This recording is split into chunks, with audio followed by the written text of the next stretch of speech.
এখন তার মানে ও জেনে গেল ও যে মেয়েটাকে ভালোবাসে সেটাই তুমি। শুনছিলাম কালকে নাকি ওদেরকে কলকাতা নিয়ে যাওয়া হবে, আর পর থেকে পা গেলে ওদের ছেড়ে দেবে। ওরা আর এখানে কখনো আসবে না।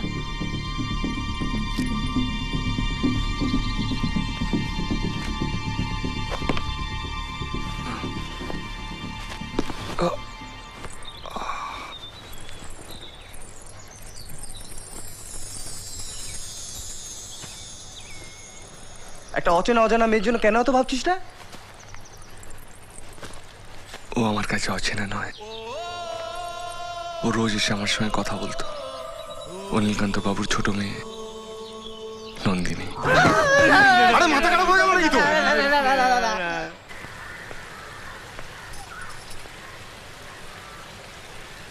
তাড়াতাড়ি আয়। শোন, তোর আর যাওয়ার দরকার নেই, আমি কলকাতা গিয়ে সব জানাবো। সাবধানে যেও। চল। এই চ। ওই দেখ কার্তিক, আবার ওর দিকে দেখছে। শেষ চোখের দেখা দেখতে দে, আর তো দেখতে পাবে না। আজই প্রেমের অন্নপ্রাশন, আজই শেষ চোখ।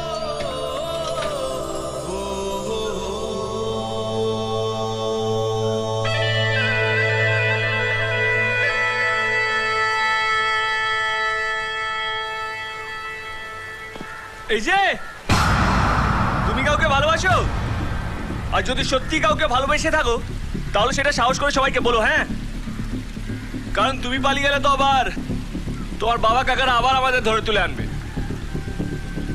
এই কি উল্টো পাল্টা কথা বলছিস? হ্যাঁ, আপনাদের ভালোর জন্যই তো বলছি স্যার।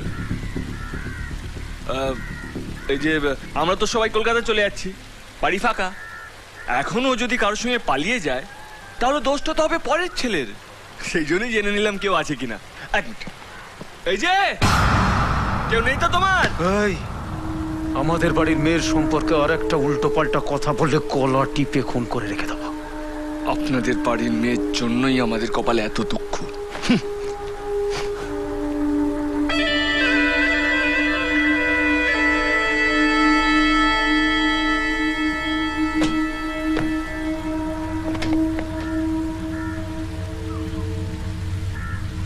ছোট, কি বলছো দাদা? নন্দিনীকে আমাদের সঙ্গে নিয়ে চল, ওকে আমার সাথে রাখবো। এক ভুল আমি দুবার করতে চাই না। এখানে কারোর উপরে আমার ভরসা নেই। নিয়ে আয়। তুই শালা বহুত ফালতু ছেলে, জানিস তো? সবকিছু একটা শান্তিতে মিটে যাচ্ছিল, মাঝখানে একটা কাঁটা বিধিয়ে দিলি। যাকে ভালোবাসি তাকে ফেলে যায় কি করে? কবিতাকে খুঁজে পাওয়া পর্যন্ত হাতে সময় আছে, আর তার মধ্যে কি তার মধ্যে কি কি করবি তুই? নন্দিনী মুখ দিয়ে বলাবো কি? ও আমাকে ভালোবাসে।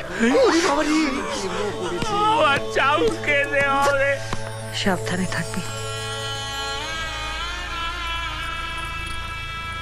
যা।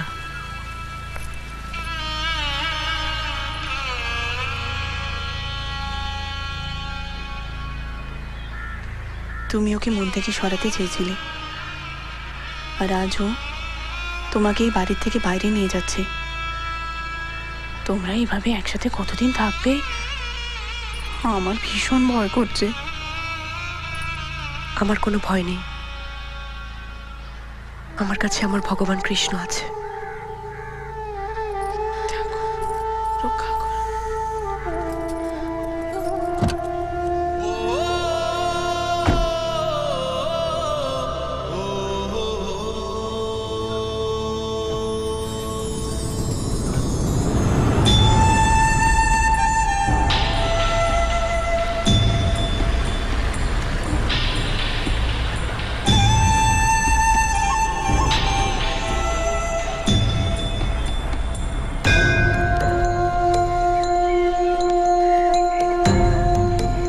বিকাশ, দাদা, তুই দেখ মন্দিরে কেউ বিয়ে করতে এসছে কিনা, আর মহাদেবকে বল সারা মন্দির চত্বর ঘুরে দেখতে। তাড়াতাড়ি।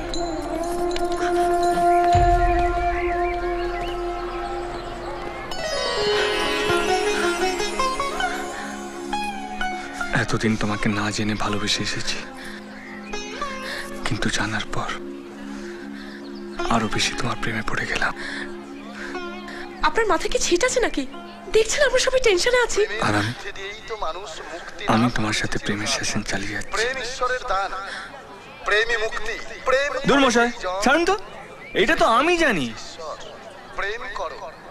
কিন্তু একে কে বোঝাবে? কমরেড কমরেড, হ্যাঁ কি আমাদের কমরেড ভালো বিপ্লব করছেন। কমরেড চালিয়ে যান, আস্তে আস্তে। শুধু একবার বলো হ্যাঁ। না, আপনি আমাদের অনেক ক্ষতি করেছেন। আমি আপনাকে ভালোবাসতে পারবো না। এক মিনিট, তোমার কাছে না ভালোবাসার তো কোনো কারণ নেই। ভালোবেসেই দেখো না, একবার হ্যাঁ বলো, তারপর সব ঠিক হয়ে যাবে। এই বাবা আসছে, হ্যাঁ? আপনি আমার কাছ থেকে সরে দাঁড়ান। কিরকম হতভাগা বাবারে ভাই, মেয়ে প্রেম করছে সেটা উনি দেখতে পাচ্ছেন না। বড়দা, কবিতা এখানে নেই। নিন, আপনার মেয়েকে সামলান। দাঁড়িয়ে দাঁড়িয়ে আপনার মেয়েকে পাড়া দিতে গিয়ে আমার পা পুরো ব্যথা হয়ে গেছে। দাদা, আমি ওদেরকে এখানে সব জায়গায় খোঁজ করেছি, ওরা কিন্তু এখানে আসেনি। তাই মন্দিরের পুরোহিত বললেন ম্যারেজ রেজিস্ট্রি অফিসে একবার খোঁজ নিতে।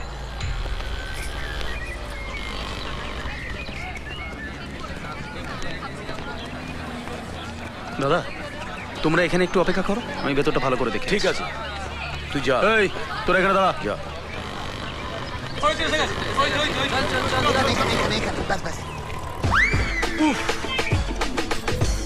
ওই তো ওই তো ওই এসো এসো, বসো বসো। এই তোদের কেউ ফলো করেনি তো? ফলো করবে কেন রে? যাবে তোরে যা। এই এই শোন, তোরা এখানে চুপচাপ বসে থাক, আমি ভেতরে গিয়ে দেখে আছি সব ঠিকঠাক হ্যাঁ, আছে যা, কিনা। যা, যা, ঠিক আছে? যা। এই মনে হচ্ছে এটাও ভাগম ভাগ কেস। এনে হ্যাঁ? একটা একটা একটা বাজেট করে চলতে হবে। খাবে? জানি তুমি খাবে না, মাংকু আমার কারেক্ট লাইনে আছো, একটু হিসেব করে চলতে হবে তো। ভেতরে জিজ্ঞেস করছে মেয়ের বাড়ি থেকে কেউ এসছে কি না। এই বল, ওরা মেয়েকে খুঁজতে গেছে, বল। এই যে মেয়েটা কাঁদছে কেন? ওর হতভাগা বাবার জন্য। সালা টাকার কুমির, এদিকে কলিজাটা এখন পুরো ইঁদুর ছাড়ার মতো। ওই বাবার জন্য আবার কাঁদছে। কি বলবো কাকু, আমি অটো চালাই বলে মেয়ের সঙ্গে আমার বিয়ে দেবে না? ভাবুন, প্রত্যেক দিন 50 টাকা তেল পুড়িয়ে প্রেম করেছি, সেটা ফালতু। তোমার বাবা তোমায় কি খাইয়েছে? পুঁটি মাছের ঝোল, আর আমি 80 টাকার বিরিয়ানি খাওয়াবো, বুঝেছো? এইসব বাবাদের কি করতে হয় জানেন? মোবিলে চুবে না পুরো খাবড়াতে হয়। দিয়েছে নীলুর মা গালে। খাওয়াবি নাকি? এভাবে একটা মেয়েকে বাড়ি থেকে বের করে আনতে তোমার লজ্জা করলো না? শুনুন কাকু, বাঙালিরা আর যাই করুক না করুক, জমিয়ে লাইনটা মারতে জানে, বুঝলেন? আর তার শেষ দেখে ছাড়ে। বাড়িতে কেউ লাইন টাইন মারলে জিজ্ঞেস করে দেখবে, এই যে মাউনি লাইন টাইন মারো।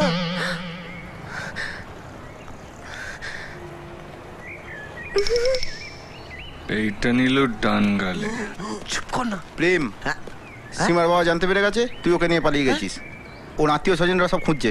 এই যা তো যা, খুঁজতে বেরিয়েছে। এই আত্মীয় স্বজন গুলোই না যত নষ্টের গোড়া। এরা ওই পাম্প মেরে বেড়ে না মেয়ের বাবাগুলোকে ফোলায়। কি উচিত জানেন? এইসব বাপগুলোর না মাথায় বরফ চাপিয়ে নিচে সলতেতে আগুন লাগিয়ে দাও। Sorry sorry sorry sorry sorry darling, আসলে বিয়ে বলে না খিস্তি দিতে পারছি না। শালা খেয়ে দেয় কোনো কাজ নেই, গাড়িতে তেলে ভরে মেয়ে খুঁজতে বেরিয়ে পড়লাম। আরে বাবা, কারু না কারুর সাথে বিয়ে দিবি নাকি? আগে পিছে না ভেবে একটা মেয়েকে বাড়ি থেকে বের করে নিয়ে এলে। কোত্থেকে এত সাহস পাও তোমরা? কেন? বন্ধুদের কাছ থেকে। প্রেমে রং ধরানো থেকে পাকানো পর্যন্ত পুরোটা ওদের দায়িত্ব। আপনি শুধু একটা মেয়েকে দেখিয়ে বলে দিন ওকে তুলতে চাই, ব্যাস আপনার দায়িত্ব শেষ। ওরাই তুলিয়ে দেবে, বুঝলেন? তারপর ধরুন প্রথমে সিনেমা হল, সিনেমা হল থেকে তারপর পার্ক, তারপর ধরুন পার্ক থেকে ম্যারেজ রেজিস্টার অফিস। পুরো রাস্তাটা ওদের ছকা। এমন বন্ধু চোখের সামনে পড়লে না মেরে রেল লাইনে শুয়ে দেবো। ওই মেরে দেখ, মেরে দেখ, পেছনে না মিডিয়া লেলিয়ে দেবো, পুরো গোষ্ঠীর ষষ্ঠী পূজা হয়ে যাবে। মনে আছে? হ্যাঁ, একবার হয়েছিল, সরকারের না খুঁটি পর্যন্ত কেঁপে গিয়েছিল। তারপর থেকে না প্রত্যেক দিন একটা করে মেয়ে বাড়ি থেকে পালাচ্ছে। হ্যাঁ, কেউ কিচ্ছু করতে পারবে না। এই, হ্যাঁ, তোমার কি বিবেক মনুষ্যত্ব বলে কিছু নেই? একটা মেয়েকে নিয়ে পালিয়ে এলে, তুমি তাকে নিয়ে সংসার করার স্বপ্ন দেখছো, ওদিকে তার বাবা দিনের পর দিন চোখের জল ফেলছে। বাবারা মেয়েকে কষ্ট করে মানুষ করে, আর তোমাদের মতন কেউ এসে তাকে নিয়ে পালিয়ে যায়। একটা বাবার যে এটা কতটা যন্ত্রণাদায়ক সেটা বুঝো।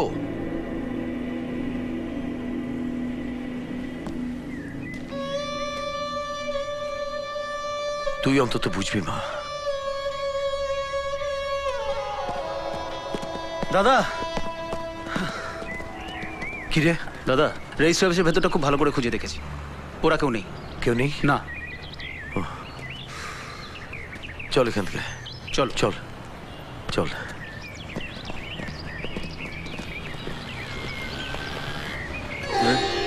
চল।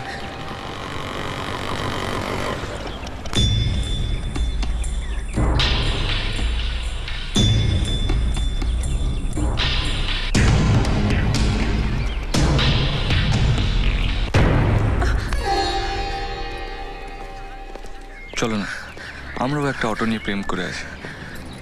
এই আকার গোবরদের সামনে প্রেম করতে কি ভালো লাগে? বাবা, কেউ বাবাকে নেই। আরে শুনো, আরে হায়, যাও বাবার কাছে যাও, যাও। নিন স্যার। আমি বোঝাচ্ছিলাম স্যার, একদম রাস্তা মাঝখানে দুমদাম করে দাঁড়িয়ে পড়বে না। সামনে রেজিস্ট্রি অফিস, আর যদি কেউ হাত ধরে টেনে। চল। এই তোরা খাওয়া দাওয়া করে নে। টায়ারে হাওয়া ঠিক আছে?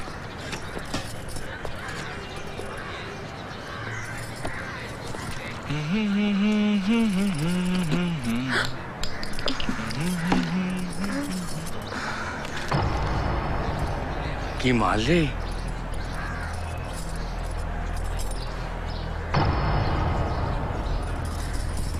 আরে দোকান খুলে গেছে।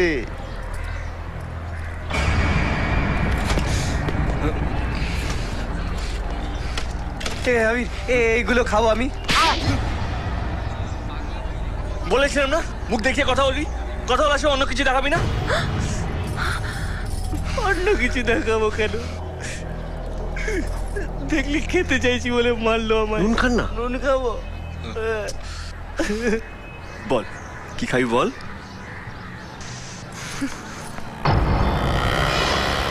বড়দা, অটো করে কবিতা চলে যাচ্ছে।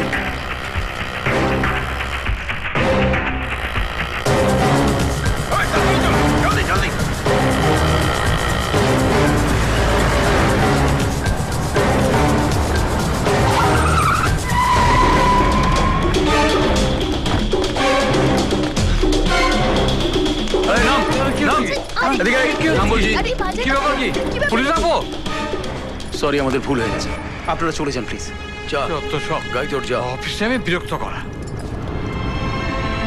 চলো যাও, চলো।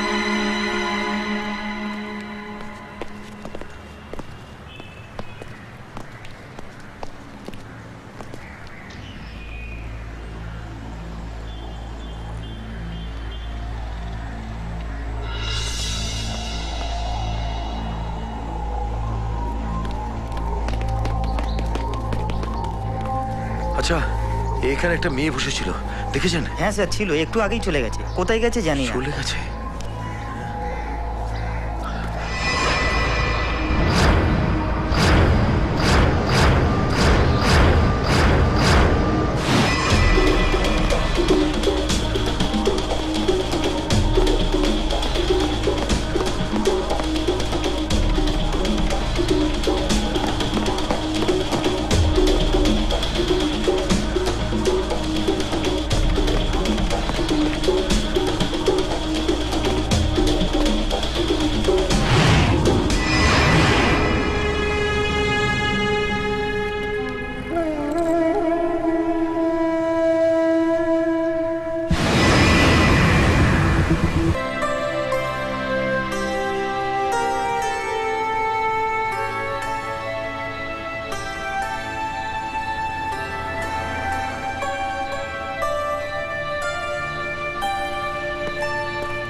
দাদা অনেক জায়গায় খোঁজ করে দেখলাম, এখানে ভালো কোনো হোটেল নেই।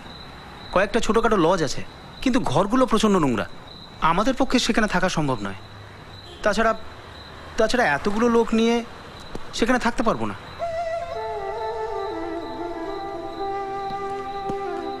কাকু, আপনি যদি কিছু মনে না করেন, আপনারা সবাই আমার বাড়িতে থাকতে পারেন। আমার বাড়িতে মা একাই থাকে, আর আমার বাড়িটা এখান থেকে খুব বেশি দূর নয়।